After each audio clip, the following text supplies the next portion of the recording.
Setelah kata-kata Lei Zunze terdengar, suasana di arena tiba-tiba menjadi tegang. 53 tatapan saling menyapu. Mata mereka dipenuhi dengan kehati-hatian untuk pihak lain. Dalam situasi kacau seperti ini, yang perlu dilakukan hanyalah membuat diri mereka sendiri terus bertahan untuk mendapatkan kemenangan. Namun, pada saat yang sama, sebagian besar orang tahu bahwa seleksi ini sangat kejam dan kejam. Hanya 8 dari 53 orang yang tersisa. 4 dari 8 posisi ini sudah ditempati oleh orang-orang dari 4 pavilion. Dengan kata lain, hanya 4 dari 49 orang lainnya yang bisa bertahan. 4 dari 49. Orang bisa membayangkan pertempuran intens seperti apa yang akan meletus sebagai hasil dari metode penyaringan semacam itu. Sementara suasana di arena sedang mencekam, stadion di sekitarnya juga menjadi sunyi. Mata yang tak terhitung jumlahnya menatap ke arena tanpa berkedip. Orang-orang di dalam semuanya dianggap yang teratas di antara generasi muda. Selain sebagian kecil dari mereka, sebagian besar orang memiliki kekuatan yang sangat mereka banggakan. Pertempuran yang meletus di antara orang-orang ini secara alami akan menarik perhatian orang lain. Sejak Xiao Yan menemukan sosok Lin Yan, matanya tetap fokus padanya. Dengan penglihatannya, dia secara alami dapat mengetahui kekuatan yang terakhir secara sekilas. Bintang 4 Dou Huang. Kekuatan ini mungkin dianggap cukup baik di tempat lain, tetapi hampir tidak dapat memenuhi persyaratan untuk mengikuti kompetisi di tempat ini. Tidak disangka bahwa dia benar-benar mencapai level Dou Huang setelah tidak bertemu selama beberapa tahun. Saya ingat sebelum saya melakukan retret saat itu, kekuatan Lin Yan hanya di kelas Dou Huang. Tampaknya dia juga harus bertemu dengan beberapa pertemuan yang beruntung dan unik selama tahun-tahun ini. Mata Xiao Yan berputar di atas punggung Lin Yan saat dia dengan lembut bergumam pada dirinya sendiri. Pertemuan yang beruntung dan unik bukanlah fantasi di dataran tengah. Xiao Yan dapat meminjam bantuan kolam darah gunung surga untuk menerobos ke kelas Douzong. Secara alami, orang lain juga akan dapat memperoleh beberapa pertemuan unik yang akan sulit dialami oleh orang biasa. Dataran tengah sangat luas. Siapa yang bisa menyelidiki sepenuhnya interior pegunungan yang luas itu? Namun, untuk beberapa alasan yang tidak diketahui, Lin Xiuya dan Liu Qing tidak bersamanya. Mereka bertiga seharusnya pergi bersama. Xiao Yan bergumam. Dia memiliki kesan yang baik tentang Lin Yan dan dua lainnya. Selain itu, ketika dia baru saja menerobos ke kelas Dou Huang, Lin Yan dan dua lainnya masih mengikutinya meskipun mengetahui bahwa dia memiliki musuh besar seperti Sekte Awan Berkabut. Bantuan ini adalah sesuatu yang Xiao Yan tidak biarkan dirinya lupakan. Namun, ketiga orang ini pergi sendiri karena kebosanan setelah masalah Sekte Awan Berkabut diselesaikan. Dengan demikian, Xiao Yan tidak memiliki kesempatan untuk membalas budi. Dentang. Suasana di arena telah mencapai tingkat yang tegang dan tak tertahankan sementara Xiao Yan bergumam pada dirinya sendiri ketika seseorang akhirnya tidak bisa lagi menahannya. Dia memimpin untuk menyerang saat senjata di tangannya menusuk seseorang yang tidak jauh darinya. Namun, orang-orang di dalam arena berada dalam kondisi yang sangat berhati-hati. Sosok orang ini ditemukan saat dia pindah. Orang yang diserang membiarkan Dou Qi di tubuhnya melonjak dalam amarahnya. Segera, dia mengencangkan cengkeramannya pada senjata di tangannya dan menyerang orang yang melancarkan serangan diam-diam. Dengan dua pukulan yang saling bertukar, suasana tegang di arena langsung runtuh. Gelombang Dou Qi yang kuat dan berwarna-warni melonjak. Setelah itu, seluruh arena menjadi kacau balau. Lebih dari 50 kelas Dou Huang Dou Qi telah menyebar ke setiap sudut stadion. Tekanan energi yang kuat meresap ke dalam stadion, menyebabkan cukup banyak orang merasakan tekanan. Dou Qi menyebar ke segala arah di arena saat kekacauan terus menyebar. Pada saat ini, hampir semua orang di samping mereka adalah lawan mereka. Karenanya, setiap orang bertindak seperti burung yang ketakutan. Selama seseorang masuk dalam jarak beberapa puluh kaki dari mereka, Dou Qi di dalam tubuh mereka secara tidak sengaja akan melepaskan serangan sengit pada orang yang menerobos masuk ke wilayah mereka. Dalam kekacauan ini, wajar saja jika situasi beberapa orang bergandengan tangan dengan orang lain menjadi kejadian biasa. Pada saat ini, orang hanya bisa menganggap orang seperti itu tidak beruntung. Dalam menghadapi serangan oleh beberapa orang pada level yang sama, orang itu akan dikalahkan dengan cepat dalam waktu kurang dari 10 pertukaran. Kekacauan adalah semacam katalis. Melihat pertempuran kacau di arena yang menyebabkan kulit seseorang mati rasa, galeri di sekitarnya meledak menjadi sorak-sorai yang menggugah jiwa. Cukup banyak wajah dan leher orang yang memerah karena suasananya. Dari kelihatannya, mereka sepertinya berharap menjadi salah satu yang hadir di arena. Gelombang suara yang memekakkan telinga menyebabkan Xiao Yan merasa tidak berdaya. Sebuah pikiran melintas di hatinya dan Do Ukinya menutupi kedua telinganya, benar-benar mengisolasi dia dari kebisingan. Tatapannya, di sisi lain, tetap fokus pada pertarungan yang kacau. Pada saat ini, arena telah menjadi kacau balau. Suara jelas dari benturan Do Uki dan pedang yang bentrok bergema. Dalam situasi kacau ini, ada sejumlah orang yang terus-menerus muntah darah dan menarik diri meskipun orang yang hadir adalah individu yang kuat. Tempat ini terlalu kacau. Jika seseorang berhasil mempertahankan bagian depannya, mereka tidak dapat mempertahankan punggungnya. Musuh ada di sekitar mereka. Jika seseorang ceroboh, akan ada pukulan fatal menuju ke arahnya. Pisau tidak memiliki mata dalam kompetisi seperti itu. Terluka adalah masalah yang sering terjadi. Jika seseorang meneriakkan, "Saya mengaku kalah," sebelum menderita pukulan fatal, secara alami tidak akan ada gerakan membunuh lawan dan yang kalah sesuai dengan aturan. Kekacauan berlanjut selama kurang dari 10 menit, tetapi ada lebih dari selusin pesaing yang terluka parah yang tidak punya pilihan selain meninggalkan arena. Lagi pula, jika mereka terus bertarung, kemungkinan tidak akan lagi menjadi pertanyaan tentang cedera serius. Kekacauan di medan pertempuran juga agak melebihi harapan Xiao Yan. Awalnya, dia mengira bahwa kompetisi besar semacam ini akan memilih metode eliminasi 1 lawan 1 tradisional.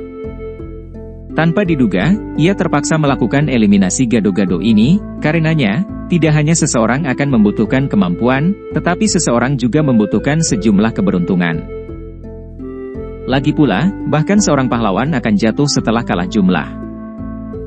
Bahkan jika seseorang adalah seorang ahli di puncak kelas Do Huang, akibat dari dia diserang oleh lebih dari selusin Do Huang secara tidak beruntung juga kemungkinan besar akan sangat menyedihkan.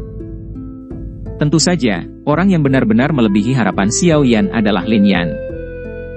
Kekuatannya hanya bisa dianggap menengah di tempat ini. Namun, dia tidak tersingkir meski sudah lewat 10 menit. Xiao Yan hanya berhasil memberitahu beberapa alasan setelah mengamatinya dengan cermat. Kelincahan Lin Yan ini tampaknya sangat aneh, tapi itu terlalu jelek. Xiao Yan tenggelam dalam pikirannya saat dia menyaksikan ketangkasan Lin Yan, yang tampak sangat jelek sampai-sampai menjadi canggung. Di permukaan, itu seperti bebek yang bergoyang ke kiri dan ke kanan. Namun, di bawah penglihatan Xiao Yan, dia bisa mengatakan bahwa kelincahan teknik Do ini pasti tidak biasa. Kedalamannya tidak kalah dengan gerakan 3000 petir. Orang ini benar-benar memiliki pertemuan unik selama tahun-tahun ini, Xiao Yan tersenyum. Dia yakin bahwa teknik ketangkasan yang jelek dan canggung ini adalah sesuatu yang tidak pernah dilakukan Lin Yan di masa lalu. Jelas, itu harus menjadi sesuatu yang dia peroleh selama tahun-tahun pelatihan ini. Xiao Yan menghela nafas lega saat melihat Lin Yan mampu bertahan. Terlepas dari situasinya, dia dan Lin Yan memiliki hubungan yang cukup baik. Wajar jika dia merasa senang melihat dia meraih prestasi hari ini. Mata Xiao Yan beralih dari Lin Yan dan perlahan menyapu arena. Segera, dia menyipitkan matanya. Arena saat ini mungkin sangat kacau, tapi masih ada 4 lingkaran kecil yang aman. Pemilik 4 lingkaran kecil ini adalah Feng Qing'er, Mu Qingluan, Tang Ying, dan Wang Chen. Aura keempat ini dipertahankan di puncak kelas Do Huang. Wajah mereka dingin saat mereka mempelajari medan pertempuran yang agak kacau di sekitar mereka. Siapapun yang berani masuk ke wilayahnya akan langsung menerima serangan yang ganas. Kekuatan mereka berempat bisa dianggap yang terbaik di tempat ini. Meskipun ada beberapa orang lain yang tampil cukup baik di arena, mereka jelas tidak berani secara acak melakukan kontak dengan keempatnya. Kekacauan berlanjut di dalam arena. Itu pada dasarnya menjadi filter tempat orang-orang tersingkir.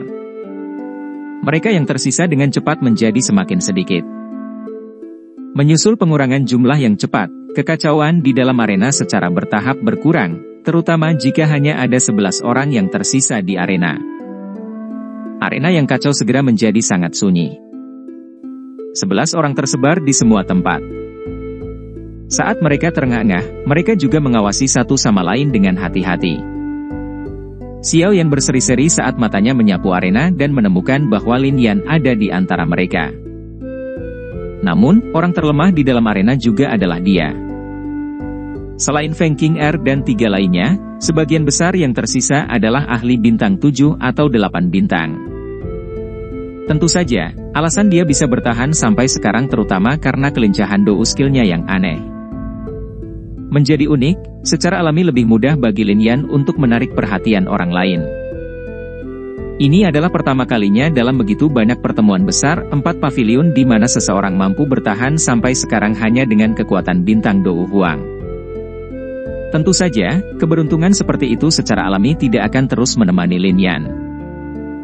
Setelah 11 orang di arena beristirahat sebentar, 10 orang lainnya segera mengalihkan pandangan mereka ke arahnya dengan niat buruk.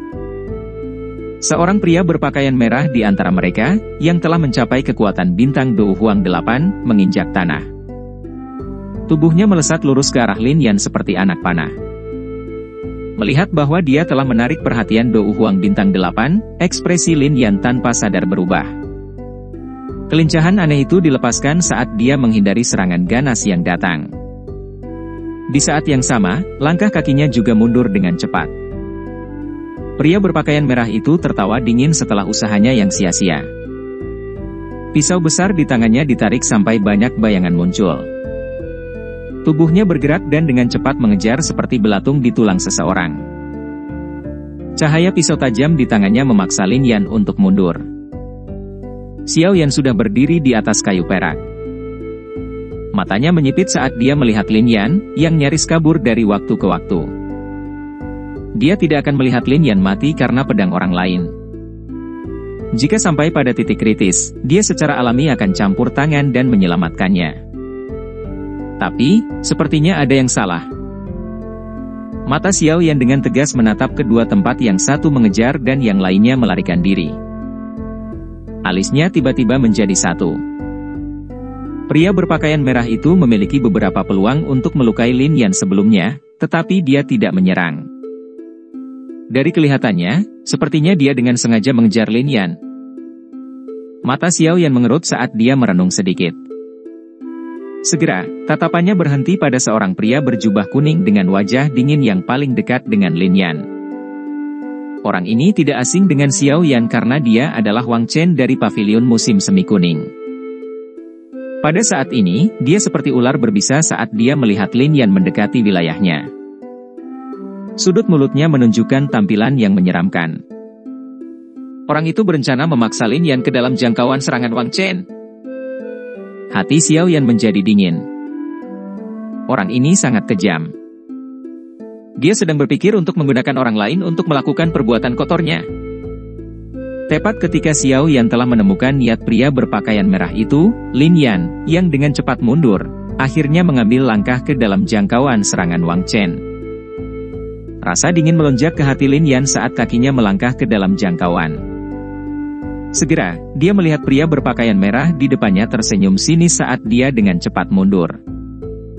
Sudut matanya melayang, hanya untuk melihat pilar berwarna hitam yang berisi niat membunuh yang tak tertandingi yang menembak ke arah tenggorokannya seperti ular berbisa. Berhenti, aku mengaku kalah. Lin Yan merasa jantungnya langsung mati rasa saat melihat serangan pilar berwarna hitam ini. Jarak antara Wang Chen dan dia sangat besar. Bahkan dengan bantuan kelincahannya, dia bukan tandingannya. Namun, Wang Chen hanya tertawa di hadapan teriakan Lin Yan. Dia adalah orang yang haus darah dan darah harus muncul di tangannya. Bagaimana mungkin dia menarik serangannya? Sialan, kau bajingan tak tahu malu. Lin Yan dengan marah mengutuk dengan wajah pucat ketika dia melihat bahwa orang ini tidak membiarkannya pergi meskipun telah mengaku kalah. Namun demikian, mengutuk adalah satu hal. Pada saat kritis ini, kelincahan jeleknya yang aneh dengan cepat ditampilkan. Tubuhnya bergoyang aneh saat dia dengan cepat mundur. Bang! Pilar hitam itu melesat seperti ular berbisa, menghantam bahu Lin Yan. Ci! Lin Yan segera memuntahkan seteguk darah segar setelah menderita pukulan berat ini. Tubuhnya bergesekan di tanah, membentuk bekas luka yang panjangnya puluhan meter. Seandainya dia tidak menghindari serangan pada titik yang fatal, kemungkinan dia akan mati. Adegan di medan pertempuran telah menimbulkan gelombang kutukan di luar arena. Wang Chen menggunakan serangan yang begitu ganas ketika pihak lain sudah mengaku kalah. Dari kelihatannya, dia memang tampak sedikit tercela. Wang Chen benar-benar mengabaikan kebisingan di luar arena. Tatapannya gelap dan dingin saat menatap Lin Yan. Kutukan sebelumnya dari pihak lain telah dengan jelas membangkitkan niat membunuh di dalam hatinya. Segera, dia tersenyum dingin. Tangannya terkepal dan dua belati hitam panjang meluncur dari lengan bajunya. Tubuhnya melesat seperti kilat dan muncul di depan Lin Yan dalam sekejap mata. Belati di tangannya tidak ragu-ragu karena berubah menjadi kilatan hitam yang dengan licik dan kejam menusuk dada Lin Yan. Lin Yan tidak punya waktu untuk menghindar. Sialan, orang ini benar-benar tidak tahu malu. Dia benar-benar telah membuang wajah pavilion musim semi kuning. Jika tindakan Wang Chen sebelumnya dikatakan telah menimbulkan ejekan, tindakannya saat ini telah membuat marah cukup banyak orang.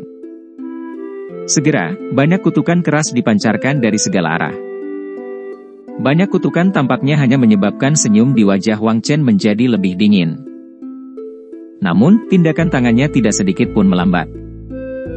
Lian hanya bisa menyaksikan kilatan hitam, yang berisi udara dingin menembus ke tempat yang fatal. Selain itu, dia tidak memiliki kemampuan untuk menghindarinya.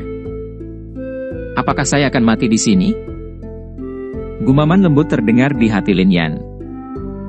Tepat ketika dia siap untuk menutup matanya dan menunggu kematiannya, kekuatan isap tiba-tiba melonjak dari belakangnya. Tubuhnya juga tanpa sadar ditarik ke belakang. Segera, dia merasakan tangan hangat menepuk pundaknya. Setelah itu, suara tak berdaya yang tampak familiar muncul di samping telinganya tanpa peringatan sebelumnya. Kamu, tidak ada yang lebih baik untuk dilakukan, selain datang ke sini dan berpartisipasi? Suara yang tiba-tiba terdengar di sisi telinganya menyebabkan Lin Yan terkejut. Pikiran di benaknya menjadi tumpul sesaat sebelum matanya tiba-tiba melebar. Dia tiba-tiba berbalik. Kedua matanya menunjukkan kegembiraan dan keterkejutan yang liar ketika dia melihat wajah yang akrab itu. SSST, jangan katakan apapun. Xiao Yan hanya tersenyum dan berbisik saat melihat ekspresi terkejut Lin Yan. Lin Yan segera bereaksi setelah mendengar suara yang akrab ini lagi. Kegembiraan yang sulit untuk dijelaskan dengan cepat melonjak ke matanya. Dia membuka mulutnya dan mengangguk. Menggunakan suara yang hanya bisa didengar oleh mereka berdua, dia berkata, "Sobat baik, mengapa kamu datang ke dataran tengah?" Xiao Yan menyeringai di hadapan ekspresi bersemangat Lin Yan. Setelah itu, dia melambaikan tangannya, menunjukkan bahwa ini bukan tempat untuk mengobrol. Lin Yan juga terbangun saat melihat ini. Tatapannya menyapu. Situasi tak terduga yang tiba-tiba saat itu jelas menarik perhatian semua orang yang hadir. Mereka semua bisa melihat Xiao Yan tiba-tiba memasuki arena untuk menyelamatkannya dari tangan Wang Chen dengan taktik serangan kilat. Cukup banyak penjaga ahli pavilion petir angin di sekitar arena segera bergegas ketika mereka melakukan apa yang dilakukan Xiao Yan. Suara geram terdengar dari arena, "Siapa kamu? Mengapa Anda mengganggu kompetisi?" Lebih dari selusin ahli pavilion petir angin dengan sayap douki di punggung mereka ditangguhkan di udara. Mereka mengelilingi Xiao Yan dengan mata dingin dan tegas. Senjata yang mereka pegang di tangan mereka samar-samar memancarkan kilatan dingin. Perubahan tiba-tiba yang tidak terduga juga melebihi harapan Wang Chen. Ketika dia pulih, matanya yang gelap dan dingin segera terkunci pada Xiao Yan. Belati berwarna hitam di tangannya dengan lembut bergesekan satu sama lain, mengeluarkan suara berderit yang menyebabkan jantung seseorang terasa dingin. Menurut aturan pertemuan besar, seseorang tidak bisa terus menyerang siapapun yang mengaku kalah. Namun, orang ini sebelumnya mengabaikan aturan tersebut. Daripada mengejarnya, mengapa semua orang menanyai saya? Xiao Yan melepaskan tangan yang meraih bahu Lin Yan. Setelah itu, dia mengangkat kepalanya dan melirik selusin ahli dari pavilion petir angin saat dia berbicara dengan suara samar. Xiao Yan tidak ingin mengungkap identitasnya di sini. Oleh karena itu, dia sengaja menekan suaranya, menyebabkan suaranya menjadi sedikit serak. Selusin lebih ahli dari pavilion petir angin tercengang ketika mereka mendengar kata-kata Xiao Yan. Semuanya melirik Wang Chen. Mereka secara alami menyaksikan adegan itu sebelumnya. Namun, dia adalah anggota dari pavilion musim semi kuning. Selain itu, Huang Quanzunse saat ini berada di kursi VIP. Keputusan apa yang bisa diambil beberapa dari mereka dalam situasi ini? Secara alami, mereka hanya bisa memilih untuk menutup satu mata. Namun, mereka tidak menyangka Xiao Yan akan ikut campur. Selain itu, mereka tidak pernah menyangka bahwa orang yang melakukan intervensi ini tampaknya tidak memahami situasinya. Mungkinkah latar belakang Wang Chen ini diukur dengan perlakuan terhadap orang biasa? Meskipun mereka berpikir dengan cara ini, mereka tentu tidak berani berbicara seperti ini di depan umum. Bagaimanapun, Wang Chen adalah orang yang tidak masuk akal dengan cara ini. Penyelamatan Xiao Yan mungkin agak melanggar aturan, tapi itu masuk akal. Dia hanyalah sampah yang mengandalkan keberuntungan untuk mencapai titik ini. Tidak apa-apa jika aku membunuhnya. Apa hebatnya itu? Para ahli dari pavilion petir angin mungkin tidak berani mengatakannya, tetapi Wang Chen dapat bertindak tanpa rasa takut. Dia segera tertawa dingin. Ada penghinaan dalam suara jahatnya. Kamu sebagai... Api yang menyala-nyala melonjak ke mata Lin Yan yang berapi-api saat mendengar ini. Dia baru saja mengambil langkah maju ketika dia ditangkap oleh Xiao Yan. Lin Yan hanya bisa menggertakkan giginya dengan kasar setelah dicengkeram oleh Xiao Yan. Dia berbalik dan menatapnya dengan sikap tidak puas. Dalam ingatannya, Xiao Yan tampaknya bukan tipe orang yang akan menelan penghinaan seperti itu. Sepertinya orang-orang dari pavilion musim semi kuning hanya memiliki kualitas seperti itu. Alasan Anda bisa bertahan hingga sekarang adalah karena Anda mengandalkan reputasi pavilion musim semi kuning. Tidak ada gunanya menjadi sombong tentang. Xiao Yan memegang Lin Yan saat matanya menatap Wang Chen dan tertawa terbahak-bahak. Dia juga menganggap orang ini sangat merusak pemandangan. Ekspresi di mata Wang Chen berubah sedingin ular berbisa ketika dia mendengar ini. Ekspresi ganas samar-samar muncul di wajahnya. Tatapan para pesaing lain di sekitar arena melihat ke atas. Alis mereka berkerut saat mata mereka menyapu Xiao Yan. Segera, mereka menggelengkan kepala dan bergumam, orang yang sembrono. Di permukaan, kekuatan Xiao Yan secara khusus ditekan pada level bintang Dou Huang 8. Dengan kekuatan spiritualnya saat ini, bahkan seorang ahli seperti Fei Tian kemungkinan akan kesulitan melihat dengan jelas kekuatan pastinya, apalagi orang-orang ini. Namun, ada satu pengecualian. Alis cantiknya sedikit terkatup saat matanya tertuju pada Xiao Yan untuk pertama kalinya. Perasaan khusus bahwa dia dilahirkan menyebabkan dia merasa bahwa dia samar-samar akrab. Sebagai generasi muda, Anda tidak berhak membahas seperti apa pavilion musim semi kuning. Murid siapakah Anda? Katakan padaku yang lama ini. Dengan bisa mengajar murid yang sombong, sepertinya gurumu juga memiliki beberapa kemampuan, bukan? Tawa dingin Xiao Yan baru saja terdengar saat Huang Quanzunse dari kursi di tengah stadion mengangkat alisnya dan melirik Xiao Yan. Suaranya yang samar mengandung perasaan dingin yang pekat. Huang Quanzunse mengukur Xiao Yan saat dia mengucapkan kata-kata ini, dan kejutan melintas di matanya. Sekilas, dia tahu bahwa penampilan orang ini sengaja diubah. Hal yang membuatnya paling terkejut adalah aura orang ini memiliki semacam perasaan yang tidak jelas padanya. Ketika dia akan melakukan pengamatan yang lebih dalam, dia merasakan bahwa pihak lain ditutupi oleh lapisan api yang sangat panas. Meskipun ada banyak penghalang, matanya yang tua dan tajam masih bisa mengatakan bahwa kekuatan orang ini kemungkinan besar setidaknya di puncak kelas Dou Huang. Perasaan saat penglihatannya terhalang menyebabkan Huang Quanzunze tertegun. Dia memiliki kekuatan Dou Zun, namun dia tidak dapat melihat kekuatan seorang anggota generasi muda.